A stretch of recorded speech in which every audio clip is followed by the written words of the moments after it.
Olá, bem-vindos à Igreja no Mundo, o programa da Fundação AIS, ajuda à Igreja que sofre aqui na sua televisão. Eu sou o Paulo Aibo e é sempre um privilégio saber que posso contar com a sua companhia aí desse lado ao longo dos próximos 50 minutos.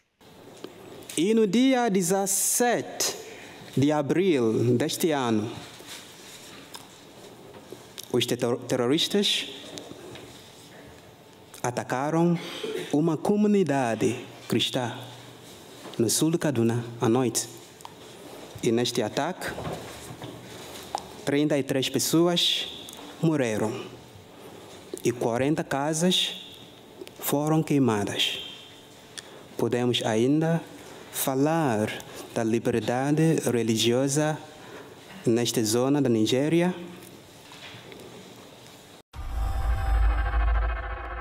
O padre Bernard Adukwu é um sacerdote nigeriano, está a viver em Portugal há 9 anos e foi um dos participantes no lançamento na quinta-feira, dia 22 de junho, na Assembleia da República em Lisboa, do relatório da Fundação AIS sobre a liberdade religiosa no mundo. Foi dele uma das intervenções mais curtas, mas mais impressivas.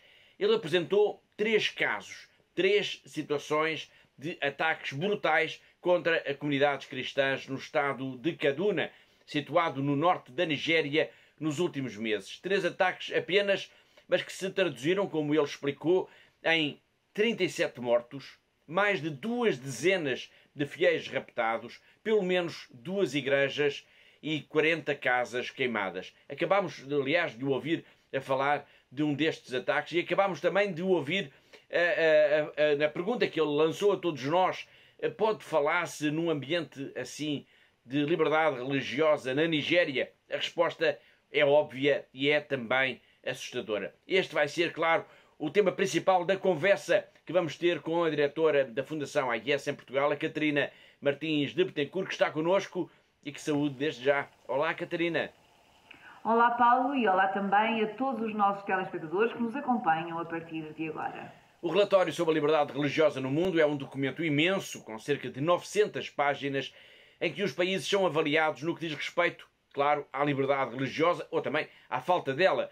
E podemos dizer, Catarina, que este relatório traça-nos um retrato inquietante do mundo no que diz respeito a esta questão, a este direito humano fundamental.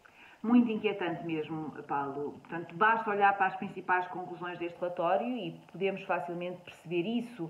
Portanto, cerca de 62% da população mundial vive em países onde há graves ou muito graves violações da liberdade religiosa. Portanto, isto significa qualquer coisa como quase 5 mil milhões de pessoas que vivem nestes países onde há estas graves e muito graves violações da liberdade religiosa, o que torna tudo isto muito inquietante, claro. Uma tragédia sem sombra de dúvidas. Já vamos olhar com mais atenção para esses números, para o que eles querem dizer, para os países onde esta realidade está mais visível. Mas antes quero perguntar como é que foi a apresentação do relatório. Correu bem? Correu muito bem, Paulo, mesmo muito bem. Não só a apresentação em si, como também toda a atenção que a Fundação AIS recebeu nos últimos dias, nas últimas semanas, por parte dos meios de comunicação social, por causa deste relatório da liberdade religiosa no mundo. Podemos dizer que a Fundação AIS pôs Portugal a falar da questão da liberdade religiosa. Sim, claro, podemos dizer que se falou mais deste tema, o que já por si é bom, claro. Houve, de facto, um enorme interesse pelo relatório. Eu própria fui entrevistada várias vezes, quer para televisões, quer para rádios, e percebi que esta temática, de facto, começa a ter algum peso ao nível da comunicação social, o que é, como todos nós sabemos, de facto, um primeiro passo para que este tema surja também e se torne também um tema importante ao nível da sociedade. E temos de dizer que a apresentação do relatório reuniu o apoio dos 2 principais órgãos de soberania em Portugal, o que é extraordinário. É verdade, Paulo. Tanto o Presidente da República como o Presidente da Assembleia da República deram o seu apoio à apresentação deste relatório da Fundação AIS, o que nos deixa, claro, com muito orgulho, cheios de orgulho, mas ao mesmo tempo também aumenta a nossa responsabilidade, claro. O relatório foi apresentado no Parlamento e teve o alto patrocínio do Presidente da República. Sim, é isso. Portanto, a apresentação do relatório decorreu no auditório Almeida Santos, na Assembleia da República, e teve, de facto, a presença de Augusto Santos Silva, portanto, o Presidente do Parlamento Português, mas a cerimónia em si teve também o alto patrocínio do Sr. Presidente da República, o que é, de facto, extraordinário e é significativo também, Paulo. Foi a terceira vez que Marcelo Rebelo de Sousa concedeu o alto patrocínio a uma iniciativa da Fundação AIS em Portugal. Exatamente, portanto, já em 2016 o Sr. Presidente da República tinha-nos concedido esta honra também para a apresentação do relatório desse ano sobre a liberdade religiosa e também para uma outra campanha que fizemos nesse mesmo ano, em resposta a um desafio que nos foi lançado pelo Papa Francisco para fazermos muitas obras de misericórdia em todo o mundo. E agora voltou, de facto, a conceder-nos então o alto patrocínio da Presidência da República e foi, de facto, muito bom, Paulo. Falámos de Augusto Santos Silva, Presidente da Assembleia da República, que abriu as portas do Parlamento para a Fundação AIS apresentar então o relatório sobre a liberdade religiosa no mundo. E foram dele também palavras muito significativas sobre a importância da apresentação deste documento da Fundação AIS na Casa da Democracia. Porquê acolher a apresentação em Portugal do relatório sobre a liberdade religiosa no mundo no Parlamento? Bom, os resultados, o sumário executivo dá a resposta. Não há pior inimigo da liberdade religiosa que o autoritarismo político e não há melhor amigo da liberdade religiosa que a democracia política. Foi Augusto Santos Silva, o Presidente da Assembleia da República, a destacar, em meio minuto, uma das principais conclusões que se podem tirar da leitura do relatório da Fundação AIS e a importância também da defesa da liberdade religiosa como um direito humano fundamental. A apresentação do relatório contou ainda com a participação de Vera Jardim, Presidente da Comissão para a Liberdade Religiosa, e do jornalista José Manuel Fernandes, que é o publisher do Observador, que fez a análise às principais conclusões do documento. Já iremos escutá-los, tal como a Bernard Adukwu, o padre nigeriano que está a viver em Portugal e que falou, como escutámos logo no arranque do programa, sobre o drama por que passam os cristãos no seu país. Para já, voltando à conversa com a Catarina, vamos continuar a olhar para o relatório para perceber o que de mais importante ele nos revela. Já sabemos que mais de 62% da população mundial vive em países onde se registram violações graves ou muito graves da liberdade religiosa. Ou seja, 62% da população mundial vive em países onde há perseguição ou discriminação por causa da fé. Mas quais são, Catarina, os principais fatores que estão na base dessa perseguição? Bom, Paulo, são muitos os factos, as causas que estão na origem da perseguição religiosa. Temos, por um lado, os ataques terroristas, com destaque, claro, quer para o Médio Oriente, quer para a África, mas temos também, por exemplo, as leis anti-conversão, nomeadamente na Índia, no Paquistão e no Nepal. Ou ainda, e o que já implica então um maior envolvimento por parte dos próprios governos, a utilização de meios de reconhecimento facial, o que acontece já de uma forma generalizada na China, por exemplo. O ataque a locais de culto é também um sinal da perseguição religiosa. Claro, e infelizmente é cada vez mais comum esse tipo de ocorrências. Na América Latina isso tem vindo a acontecer com bastante frequência, nomeadamente no Chile, no México, na Colômbia e também na Argentina, com ataques a igrejas e também a edifícios religiosos, mas muito em especial também em África, com inúmeros incidentes na Nigéria, por exemplo, mas também em outras regiões do globo, como por exemplo a Índia ou o Paquistão. Já vamos falar da Nigéria, um país onde a violência por causa da religião tem tido níveis brutais, mas por motivos diferentes do que ocorre, por exemplo, na Índia ou no Paquistão. Claro, Paulo, e importa também explicar isso aqui aos nossos telespectadores. A perseguição religiosa é uma realidade muito complexa, com causas diferentes, como dissemos aqui, com motivações também por vezes diferentes, e que a vítima é quase sempre as comunidades que estão em minoria nos países. Falávamos da Nigéria em contraposição com a Índia e o Paquistão. Sim, enquanto na Nigéria a causa da violência radica essencialmente no extremismo muçulmano, no terrorismo, no banditismo, em relação a estes dois países, a Índia e ao Paquistão, uma das causas mais significativas da perseguição religiosa tem de facto origem nas acusações de blasfémia, por exemplo. E podemos falar num padrão de comportamento comum a esses dois países? Sim, precisamente. E podemos dizer que, tanto na Índia como no Paquistão, há de facto um padrão de comportamento agressivo contra as minorias religiosas, nomeadamente contra os cristãos, e que muitas vezes a acusação de blasfémia é de facto o rastilho que pode provocar outros incidentes e a violência contra os cristãos e contra as minorias religiosas nestes países. De facto, quase sempre que ocorre uma acusação de blasfémia, registram-se normalmente atos também de muita violência. Quase sempre. Isto faz parte do tal padrão de comportamento que se verifica nestes dois países, Paulo. Quase sempre, quando uma pessoa é acusada de blasfémia ou de tentativa de conversão, o que acontece é que, para além das agressões a estas pessoas, há também, de facto, uma grande violência sobre as próprias comunidades religiosas, contra as aldeias, contra as vilas das vítimas e muitas vezes deparamos até com uma destruição ou vandalização quer de casas, quer de igrejas. Obrigado, Catarina. De facto, a leitura do relatório da Fundação AIS, e fica aqui já o convite para quem nos está a ver neste momento para consultar o documento, porque ele está disponível na nossa página na internet em fundação-ais.pt. A leitura do relatório, dizia, deixa uma evidente preocupação por aquilo que podemos constatar como uma deterioração deste direito humano fundamental.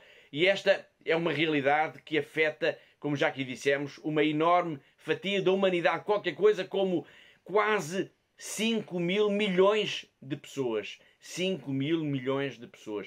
Vamos então agora regressar à quinta-feira, dia 22, vamos regressar à Assembleia da República para, pois a intervenção de Augusto Santos Silva marcou de facto a apresentação do relatório da Fundação AIS, deixando vários alertas. Um deles é que mesmo quando se olha para as regiões do planeta onde aparentemente não há registro de incidentes graves, é bom estarmos atentos às sementes de desigualdade, atentos aos sinais de perseguição religiosa que estão por aí, presentes na nossa sociedade.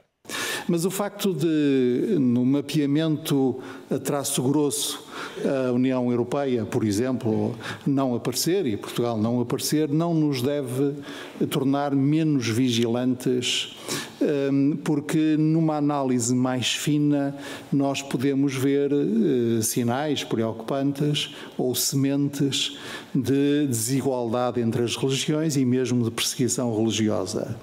A islamofobia, a cristianofobia, o antissemitismo não estão ausentes da realidade dos países da União Europeia. Em alguns deles, e por vezes, estão mesmo muito presentes. As questões de igualdade perante a lei e perante os poderes públicos, das confissões religiosas, independentemente da sua representatividade social, essas condições também não estão plenamente garantidas em muitos dos nossos países. E a maneira como em cada país o Estado e a sociedade civil olha para as religiões minoritárias também tem de ser constantemente aperfeiçoada. E, portanto, sim, devemos olhar com cuidado para este mapa a traço grosso, mas isso não nos deve fazer menos vigilantes da análise de ver a traço mais fino a situação da liberdade religiosa em cada um dos nossos países.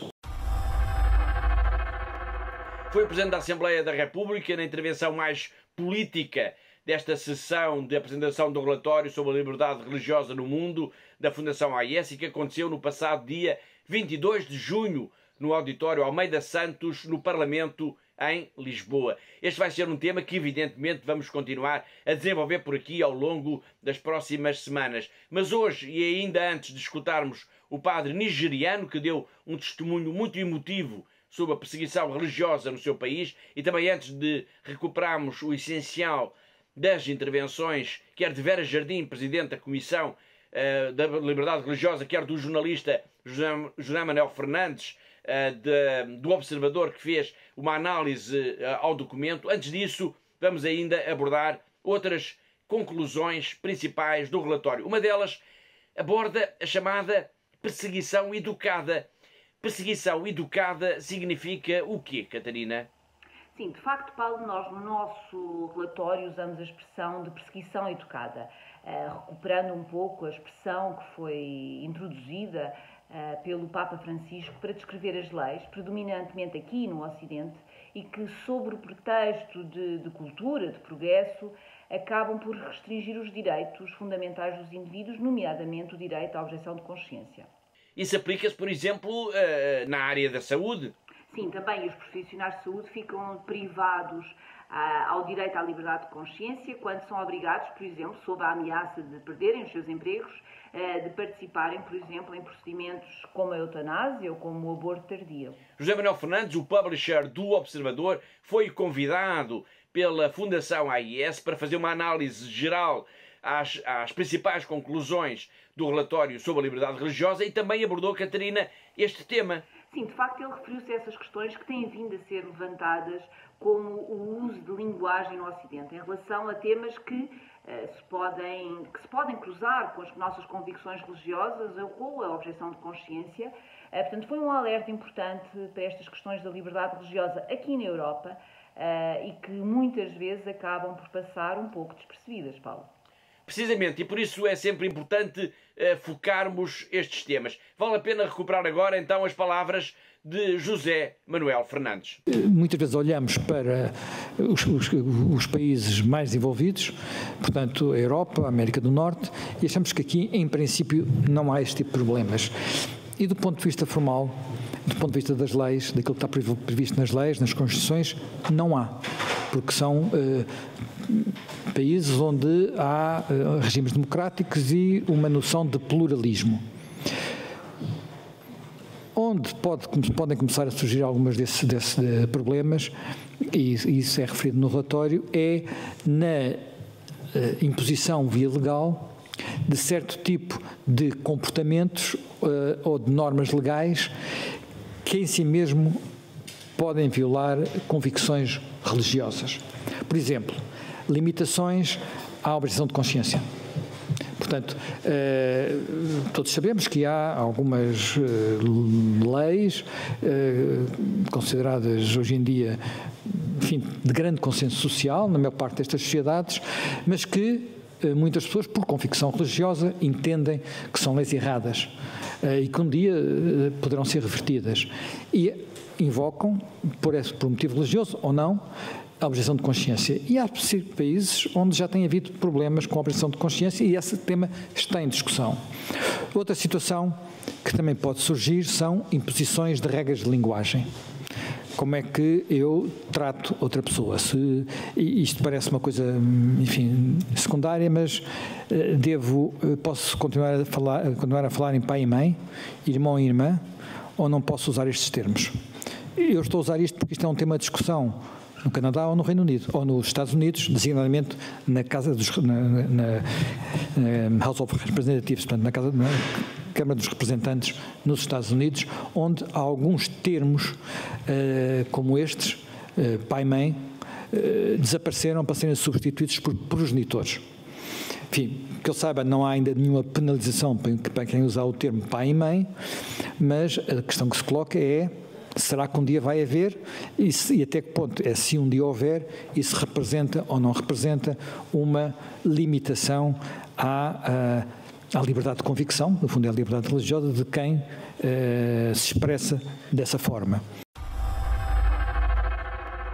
Foi José Manuel Fernandes que estamos a escutar, que fez uma análise global ao relatório e que destacou também o facto de o mapa da intolerância, isto do relatório, ter uma expressão geográfica principal na Ásia e em África. Sim, Paulo, ele de facto destacou essa informação ao longo da sua intervenção e referiu alguns dos países onde a perseguição religiosa é de facto mais aguda e centrou-se até com algum detalhe no caso da Nicarágua, um país que temos falado aqui tantas vezes no nosso programa de televisão, como os nossos telespectadores tão bem se recordarão, e que se tem destacado pelas piores razões, claro, quando se fala nesta questão da liberdade religiosa e da perseguição por questões religiosas e, neste caso em concreto, desta perseguição mesmo à Igreja Católica. Aliás, João Manuel Fernandes recordou que há até membros do clero que estão presos na Nicarágua e que o país, que está a ser governado por mão de ferro por Daniel Ortega, embora ainda não seja comparável à Coreia do Norte, é, no entanto, um país já com graves problemas. Vamos recuperar então agora esse excerto da intervenção do publisher do Observador, que começa, aliás, por elogiar o relatório, dizendo que ele é muito rico nos exemplos e nos testemunhos que apresenta. E, portanto, estes aspectos são alguns dos aspectos sublinhados neste relatório. Ele é, enfim, é muito rico, não pude ler senão algumas partes, porque infelizmente não está disponível assim há muito tempo, e há evidentemente muitas situações muito inquietantes em países como Burkina Faso, a Nigéria, o Paquistão, a Índia, já disse, o Sri Lanka, Tailândia, Mianmar, como agora se diz, noutros países também como a Nicarágua. A Nicarágua é um país onde não estaríamos talvez à espera que isto acontecesse, mas a Nicarágua é um país onde bispos já foram perseguidos, aí há uma perseguição mais ideológica. Já aconteceu no passado, nós sabemos o que é que aconteceu no passado em países com este tipo de ideologia. Enfim, a Nicarágua é governada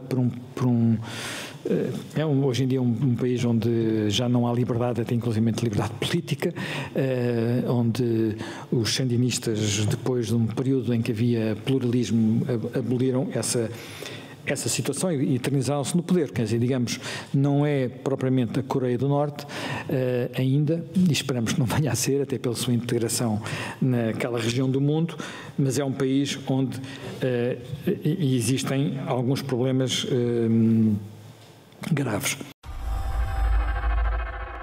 O lançamento do relatório da Fundação AIS ficou marcado também pelas palavras de Vera Jardim, que é o diretor da Comissão para a Liberdade Religiosa. Vamos escutar um excerto das suas palavras, em que começa por elogiar também a importância do documento, do trabalho da Fundação AIS, dizendo que se trata de um estudo abrangente, objetivo e de grande valor pedagógico. Não hesito em dizer que, ao olhar para o relatório da AIS, o que costumo fazer, pois que a AIS tem, digamos, nos manda sempre o sumário executivo quando é publicado, considero como um dos mais abrangentes, objetivos e de grande sentido pedagógico, constituindo um elemento de estudo e consulta indispensável a quem se ocupa e preocupa com a situação e evolução deste direito fundamental proclamado em todas as convenções de direitos humanos, desde a Convenção Universal até à Convenção Europeia dos Direitos Humanos. Foi Vera Jardim, que é o diretor da Comissão para a Liberdade Religiosa. Tal como o Presidente da Assembleia da República, também Vera Jardim deixou uma clara posição de defesa intransigente desta liberdade e de todos os direitos que são exigíveis ao ser humano. Uma posição que ganha peso até pelo facto de Vera Jardim dizer claramente que, olhando para o mundo de hoje, não é possível ser-se otimista. E por isso ele exige que não esqueçamos as vítimas, que não esqueçamos os que são perseguidos, os que sofrem no mundo por causa da sua fé. Mas das variadas informações e leituras e atenções que tenho e que vou empreendendo a este fenómeno, não tenho uma leitura otimista da situação atual. Em muitos países e regiões, a discriminação e perseguição religiosas estão presentes no dia-a-dia de muitas comunidades.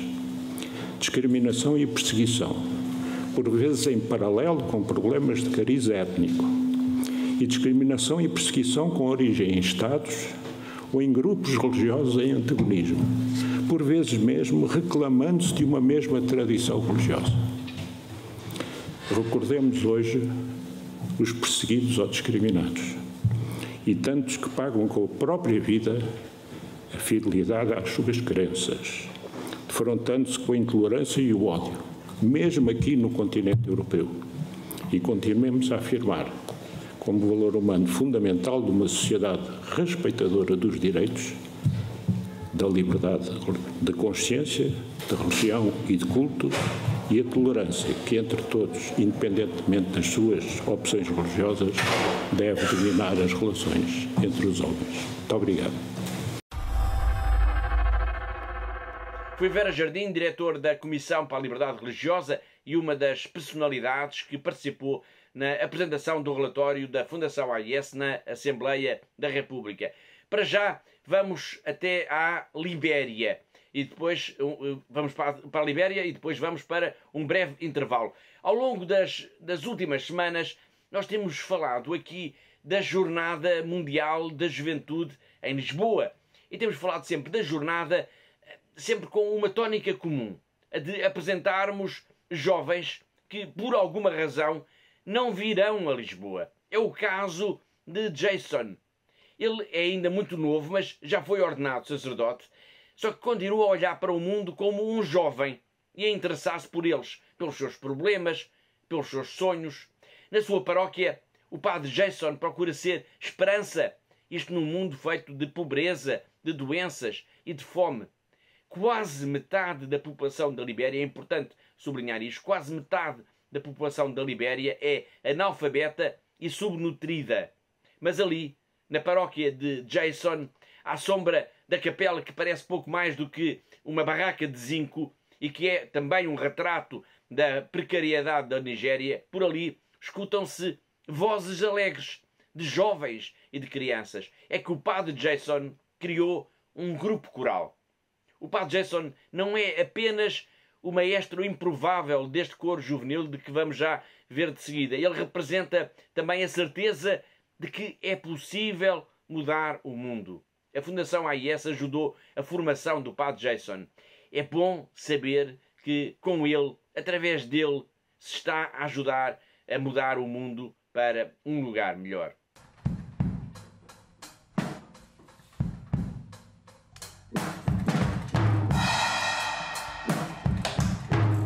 I have been to different parishes and I've seen bigger choir, expert singers. You have to beg them, you have to, they will always give excuses that they are active, they are doing another thing. But the younger ones, I love them because they are willing to be part of something, willing to learn.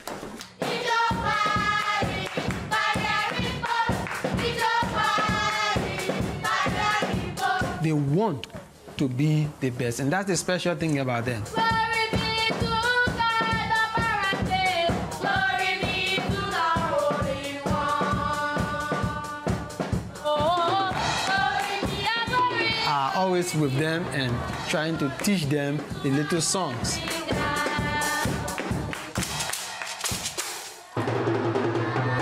Life in Liberia is challenging. The opportunities are very limited. Whenever I'm down and I listen to music, my spirit is lifted up.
very much.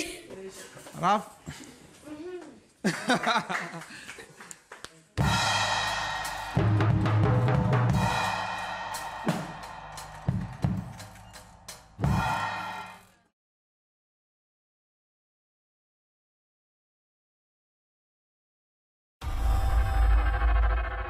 Foi Jason, um jovem sacerdote da Libéria que não virá a Lisboa. Seria muito bom, de facto, escutar o testemunho deste sacerdote, ouvir da sua própria boca como é tão necessário que não esqueçamos os países onde a fome, a pobreza e o analfabetismo estão inscritos na maioria dos bilhetes de identidade das suas populações. Jason e os jovens que escutamos agora a cantar não virão a Lisboa para a Jornada Mundial da Juventude, mas estão no centro das nossas preocupações, estão no centro dos nossos corações. E da Libéria, onde se canta tão bem, vamos agora até à China, ao encontro do nosso correspondente em Macau, o jornalista José Miguel Encarnação. Agora que a Igreja Católica regressa ao tempo comum do calendário litúrgico, são muitos os que fazem análise às intervenções do Papa Francisco durante o período da Páscoa. No que respeita à República Popular da China, o Papa desta vez não foi 100% explícito, pois muitas das suas intervenções centraram-se na Ucrânia e também noutros conflitos em África e um pouco por todo o mundo.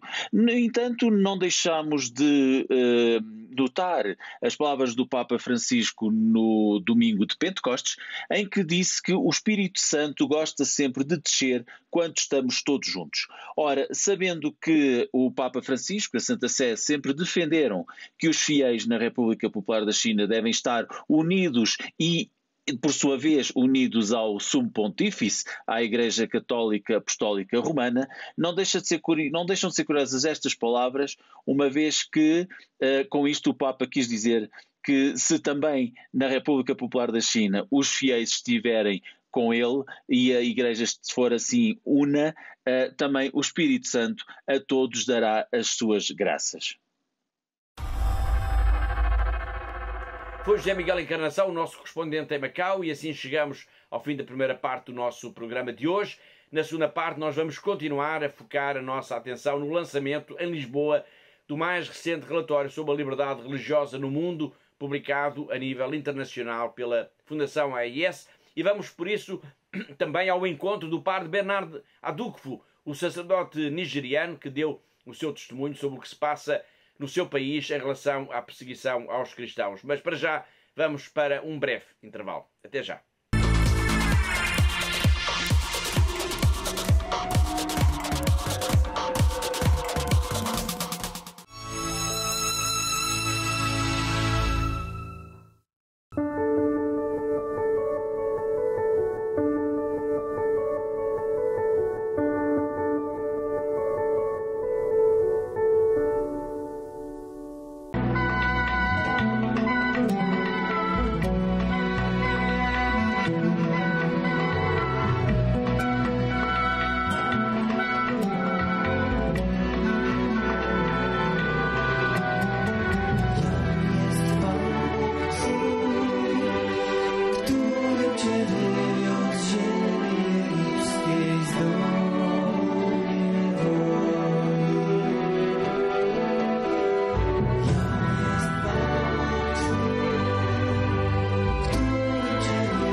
Oh Lord Jesus, help me obey commandment 6.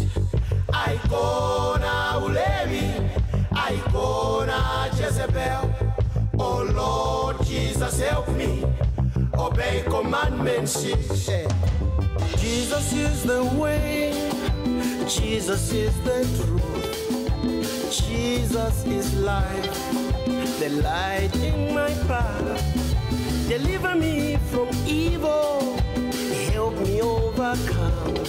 Oh Jesus, oh Jesus, oh Jesus, oh Jesus, yeah. I can say, Jezebel. Oh Lord Jesus, help me obey commandments. I can sing ultimate end will depend on our decisions. Choosing truth or not, with its power and precision to set us free responsibly for the fullness of love to the end. Set me free, yeah. Our ultimate end will depend on our decision. My ultimate end, with its power and precision to set us free responsibly for the fullness of love to the end. Set me free, yeah. Deceit and deception. We need divine protection. Divine protection. Deceit and deception. We need divine protection. We need divine protection. Deceit and deception. Rescue me. We need divine protection. We need divine protection. Deceit and deception. Rescue me. We need divine protection. We need divine protection.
Прилетали снаряды туда каждое утро, каждый день, ночь у нас постоянно были обстрелы.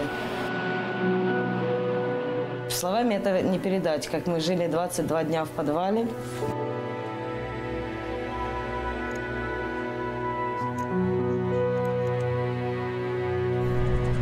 Спали на полу, ели то, что приходилось найти нам в магазине. Нам был этот шаг перешагнуть, просто выйти с этого бомбоубежища. Я не знаю, насколько, но мне надо было спасать своих детей, свою семью. Я взяла иконы, взяла детей, мы всех собрали и начали ту машину залазить. Нам 9 человек было.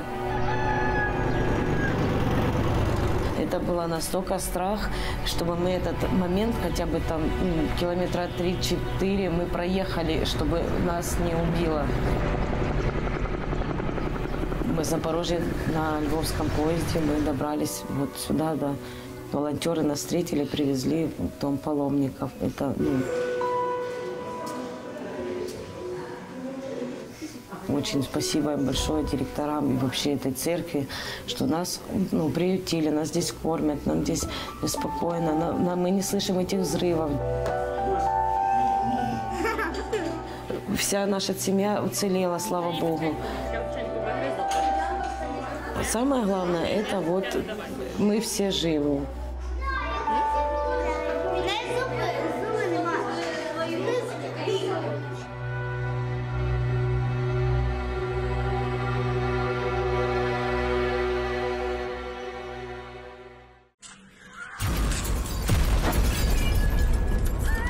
Перше, що були чути вибухи, почали до нас їхати перші біженці.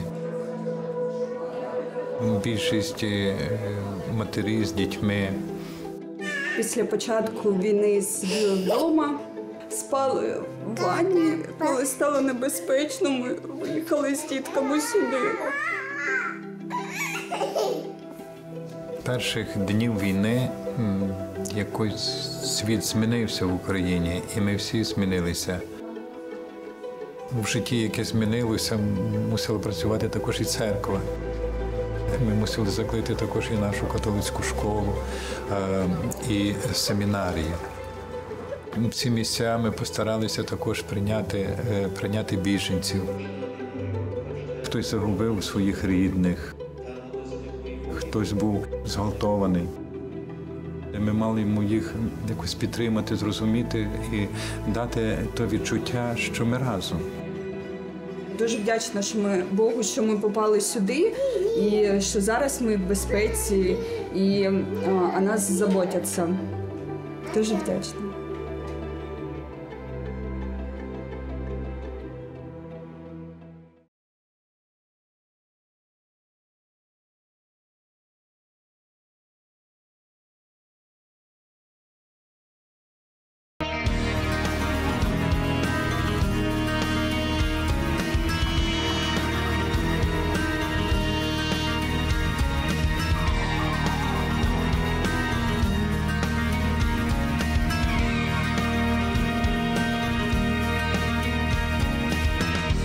Wielki spokój tutaj mam, czuję w Tobie cały świat. Twego serca ruch, jak muzyki rytm, bezpieczeństwo dajesz mi.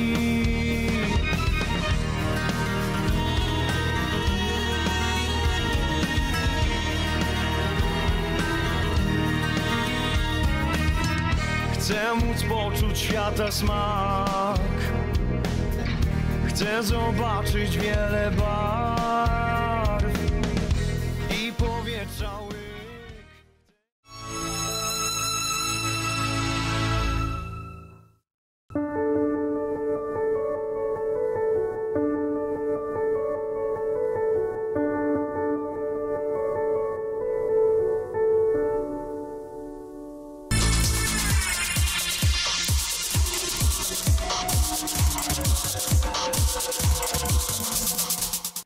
Olá de novo, está a ver Igreja no Mundo, o programa da Fundação AIS, aqui na TV Canção Nova. Eu sou o Paulo Aido, comigo está a Catarina Martins de Betancourt, a diretora da Fundação AIS em Portugal. E vamos então continuar focados no relatório sobre a liberdade religiosa no mundo, que foi apresentado na quinta-feira, dia 22 de junho, na Assembleia da República em Lisboa. Uma sessão que teve também, como já dissemos, como protagonista o padre Bernard Adukwu, um nigeriano que está a viver em Portugal há quase uma década e que deu um forte testemunho do que significa ser cristão na Nigéria. Já vamos ao seu encontro, mas para já vamos ainda debruçar-nos um pouco sobre o relatório. Nós temos um trabalho multimédia com as principais conclusões do relatório que começámos, aliás, a emitir na semana passada e cuja segunda parte vamos exibir já de seguida, focando a atenção nos países que estão catalogados pelo grau de violência que é exercida sobre as populações. O relatório identifica 28 países como sofrendo perseguição, metade dos quais em África, onde as minorias religiosas enfrentam atrocidades, repressão, vigilância, obstáculos eleitorais e ataques de atores estatais e não estatais. De forma chocante, os cidadãos são perseguidos ou mesmo assassinados pelos seus próprios governos, muitas vezes com pouca ou nenhuma reação da comunidade internacional. Os autocratas, incluindo governos autoritários, extremismo islâmico, nacionalismo étnico-religioso e organizações criminosas, são a força motriz por detrás das piores violações à liberdade religiosa. Os repetidos ataques violentos obrigam as minorias religiosas a emigrar, reduzindo um grupo religioso ao ponto da sua sobrevivência a longo prazo ser posta em causa. Na categoria discriminação, 33 países demonstram uma deterioração das condições de liberdade religiosa. Nestes países, foram introduzidas novas leis anti-conversão e reforçadas as leis existentes que prevêem multas e penas de prisão tanto para o convertido como para o guia espiritual. No Médio Oriente, a punição para apostasia pode ir até à pena de morte. No sistema educativo, os relatórios da Ásia revelam que cada vez mais os manuais escolares têm sido revistos a favor da religião maioritária, eliminando o contributo histórico das minorias religiosas.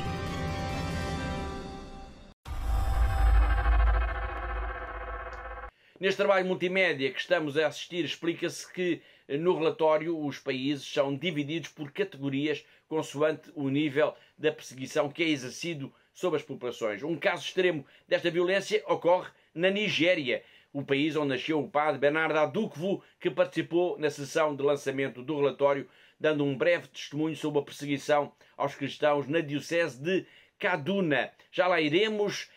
Antes disso, uma nota muito importante para assinalar que o Presidente da Assembleia da República deu, na sessão da apresentação do relatório, claro, deu uma resposta positiva ao repto que a própria Catarina, a diretora da Fundação AIS, lhe lançou durante a apresentação, para que o Parlamento se venha a associar já em novembro a uma iniciativa da Fundação AIS. É verdade, Paulo. De facto, foi pública a forma positiva como o Presidente da Assembleia da República aceitou este desafio para o Parlamento se associar em novembro, então, a esta iniciativa internacional da Fundação AIS, a Red Week, portanto, a Semana Vermelha, e que tem como objetivo chamar a atenção da comunidade para todos os que hoje sofrem, que são vítimas da violência por causa da fé. Lancei este desafio e penso, Paulo, que foi aceito. Sim, as palavras de Augusto Santos Silva não podem ter outra leitura que esta. O Presidente da Assembleia disse que ia falar do assunto e com todo o gosto, estas foram as palavras, foi a expressão usada por ele, iria falar com todo o gosto com os líderes dos grupos parlamentares e depois logo se veria como fazer esta parceria. Mas o melhor mesmo é escutar o próprio Presidente da Assembleia da República a responder então ao repto lançado pela diretora da Fundação AIS. Quanto à sugestão que a diretora da Fundação Ajuda à Igreja que Sofre fez sobre a Assembleia da República se associar a essa Red Week em novembro, terei com todo o gosto a oportunidade de levar essa questão à Conferência de Líderes.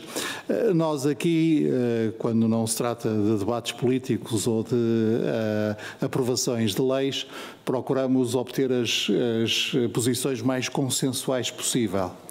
E como todos sabem, as cores na vida política estão associadas a partidos e, portanto, eu darei o meu melhor para ver em que condições o vermelho pode entrar na Assembleia da República sem ser imediatamente associado a uma das várias cores políticas aqui representadas. Mas, de alguma maneira, havemos, e consensual, havemos de ter para nos associarmos a essa iniciativa. Guardei a referência à Fundação Ajuda à Igreja que Sofre para o fim, porque quem fica no fim é mais importante, e agradeço muito terem-se lembrado de nos propor que o relatório sobre a liberdade religiosa fosse apresentado aqui. E, mais uma vez, muito obrigado pela vossa presença de todos e são muito bem-vindos na Assembleia.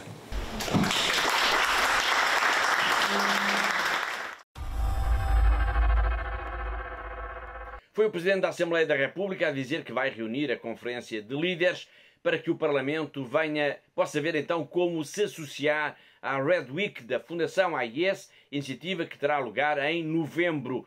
E vamos então agora escutar as palavras do padre Bernard Adukwu, um nigeriano de 38 anos de idade, oriundo da Nigéria. O seu testemunho marcou de facto o lançamento do relatório, pois trouxe-nos 3 casos, 3 situações brutais que ocorreram recentemente no seu país e que são a prova, Catarina, de que por ali não há liberdade religiosa. Sim, Paulo, foi de facto um breve, mas foi um emotivo testemunho sobre a situação dramática que se vive no seu país, em especial na região norte, mais em concreto na região de Kaduna, o estado nigeriano onde os cristãos são mais perseguidos. Portanto, e referiu 3 casos para explicar por que razão não se pode falar em liberdade religiosa na Nigéria, tal como, aliás, em tantos outros países de África, Paulo.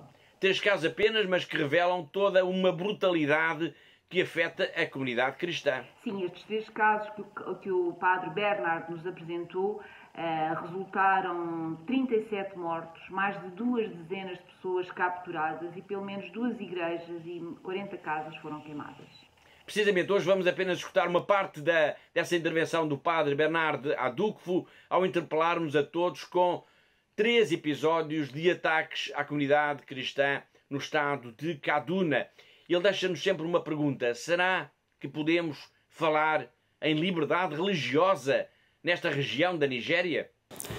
Mas aqui podemos falar da liberdade religiosa nesta zona da Nigéria? Se podemos falar da liberdade religiosa nesta zona da Nigéria, então o que é a liberdade? O que é a liberdade? A liberdade é a condição daquele que é livre. A capacidade de agir de si mesmo, a autodeterminação, autonomia. Ou no âmbito jurídico, a liberdade é um direito fundamental de cada cidadão. E neste estado da Nigéria, podemos falar da liberdade religiosa. Vou apresentar 3 casos básicos que vai responder esta pergunta. No dia 19 de junho do ano 2022, ano passado, 2 igrejas foram atacadas. E neste ataque, 3 pessoas morreram.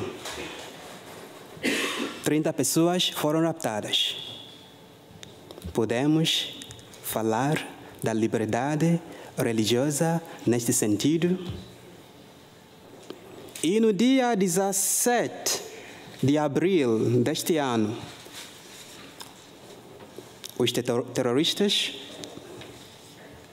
atacaram uma comunidade cristã no sul de Kaduna à noite. E neste ataque, 33 pessoas morreram e 40 casas foram queimadas. Podemos ainda falar da liberdade religiosa nesta zona da Nigéria? E no dia 7 de maio deste ano, os terroristas também raptaram 25 pessoas durante a celebração e mataram uma pessoa. Podemos falar da liberdade religiosa nesta zona da Nigéria? Foi o padre Bernard Adukwu que nos vai fazer companhia por aqui ao longo das próximas semanas. Com ele vamos ficar a conhecer melhor alguns dos principais desafios e riscos também que a comunidade cristã enfrenta na Nigéria nos dias de hoje. Situações que estão, aliás, abundantemente retratadas também no relatório da Fundação AIS sobre a liberdade religiosa que foi apresentado em Lisboa no passada quinta-feira, dia 22 de junho, e que está disponível para consulta gratuitamente na nossa página na internet em fundação-ais.pt. E assim chegamos ao fim do programa desta semana. Resta-me agradecer a colaboração da Catarina, a diretora da Fundação AIS em Portugal, assim como de todos os que ajudaram a produzir, a editar e a levar até si este programa. E já sabe, no site da Fundação AIS, em fundação-ais.pt, pode acompanhar a par e passo tudo o que diz respeito à Igreja que é perseguida, aos cristãos que sofrem no mundo. E já sabe também, eu conto consigo, sempre aí desse lado, na próxima semana. Até lá, se Deus quiser.